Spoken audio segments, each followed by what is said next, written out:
मानव समाचार, मानवता के हक में। 5 रियासतों के असेंबली इंतखाबात के तहत आज इतवार को उत्तर प्रदेश में 5वें मरहले की वोटिंग हो रही है। इसके तहत 12 अजला की 61 सीटों पर वोटिंग की जा रही है। इस मरहले में यूपी के नायब वजीर आला किशोर प्रसाद मौर्य, सिद्धार्थ नाथ सिंह, कांग्रेस लीडर आराधना मिश्रा, पल्लवी पटेल समेत कई लीडरों की किस्मत ईवीएम मशीन में कैद हो गई है। बीजेपी रुकने पार्लियामेंट रीता बहुगुना जोशी ने यूपी इंतखाबात के 5वें मरहले में वोटिंग डालने के बाद कहा कि हमें 70% से ज्यादा वोटिंग की उम्मीद है। बड़े फर्क से हम जीतेंगे और 300 से ज्यादा वोटों के साथ बीजेपी हुकूमत बनाएंगे। उत्तर प्रदेश में आज होने वाले 5वें मरहले की वोटिंग का अमल शुरू हो गया है। इस मरहले में अवध और पूर्वांचल के 12 अजला जिनमें 61 सीटें दांव पर लगी है। ये 12 अजला अमेठी, सुल्तानपुर, चित्रकूट, प्रतापगढ़, रायबरेली, कौशाम्बी,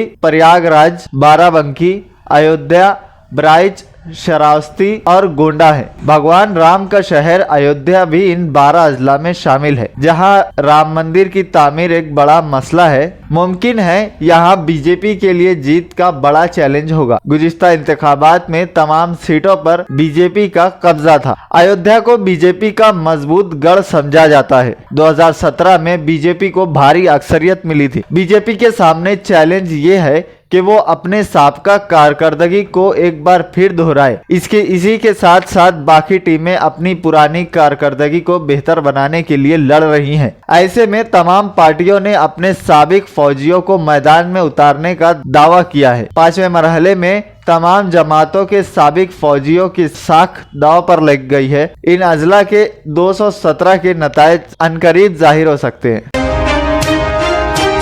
यूक्रेन में फंसे 250 हिंदुस्तानियों को लेकर एयर इंडिया की इनखिला की दूसरी परवाज आज इतवार की सुबह दिल्ली पहुंची। शहरी हवाबाजी के वजीर ज्योतिरादित्य सिंधिया और वजीर मुमलिकत वी मुरलीधरन ने रोमानिया के दारुल हुकूमत बुखारेस्ट के रास्ते पर यूक्रेन से बहिफाजत निकाले गए हिंदुस्तानी शहरियों का खैर मकदम किया है। शहरी हवाबाजी के वजीर ज्योतिरादित्य सिंधिया ने यूक्रेन से बुखारेस्ट के रास्ते दिल्ली हवाई अड्डे पर पहुंचने वाले हिंदुस्तानी शहरियों से भी बातचीत की। शहरी हवाबाजी के वजीर ज्योतिरादित्य सिंह ने कहा कि वजीर आजम नरेंद्र मोदी यूक्रेन के सदर के राब्ते में है। ये यकीनी बनाने के लिए कोशिशें जारी हैं कि सभी हिंदुस्तानियों को महफूज घर लाया जाए। मरकजी वजीर ने कहा कि हमने कई बच्चों से बात की, बहादुरी और हिम्मत से उन्होंने अपनी जिम्मेदारी निभाई है।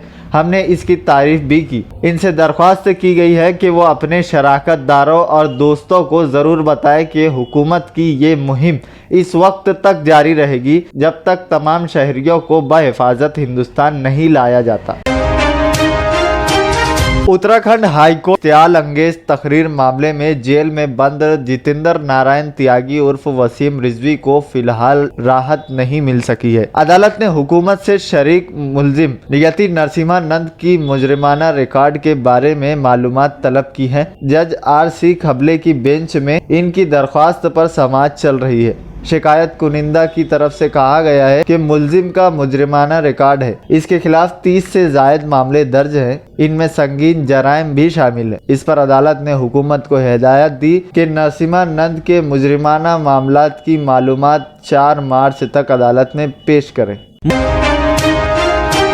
2002 में आज ही के दिन गुजरात के गोधरा स्टेशन पर एक अफसोसनाक वाकया पेश आया था। साबरमती एक्सप्रेस ट्रेन के S6 कोच में आग लग गई, जिसमें 59 अफराद हलाक हो गए थे। इस वाकये ने हिंदुस्तानी तारीख बदल दी। साबरमती एक्सप्रेस अहमदाबाद जाने के लिए गोधरा स्टेशन से निकल रही थी कि किसी ने जंजीर खींचकर ट्रेन को रोका और फिर पथराव के बाद ट्रेन के एक डब्बे को आग लगा दी। ट्रेन अयोध्या से वापस आने वाले यात्रियों को ले जा रही थी। गोधरा वाकया के बाद पूरे गुजरात में फसादात फूट पड़े थे। इन फसादात में 1000 से ज्यादा लोग मारे गए थे, जिनमें 790 मुसलमान और 254 हिंदू थे। गोधरा वाकया के एक दिन बाद 28 फरवरी को अहमदाबाद की गुलबर्ग हाउसिंग सोसाइटी में एक बेकाबू हुजूम के हाथों 59 अफराद हलाक हो गए थे। इसी सोसाइटी में रहने वाले कांग्रेस के साबिक MP एहसान जाफरी भी मरने वालों में शामिल थे। इन हंगामों की वजह से रियासत में हालात इतने बिगड़ गए थे कि हालात को काबू में करने के लिए तीसरे दिन फौज को रवाना करना पड़ा था।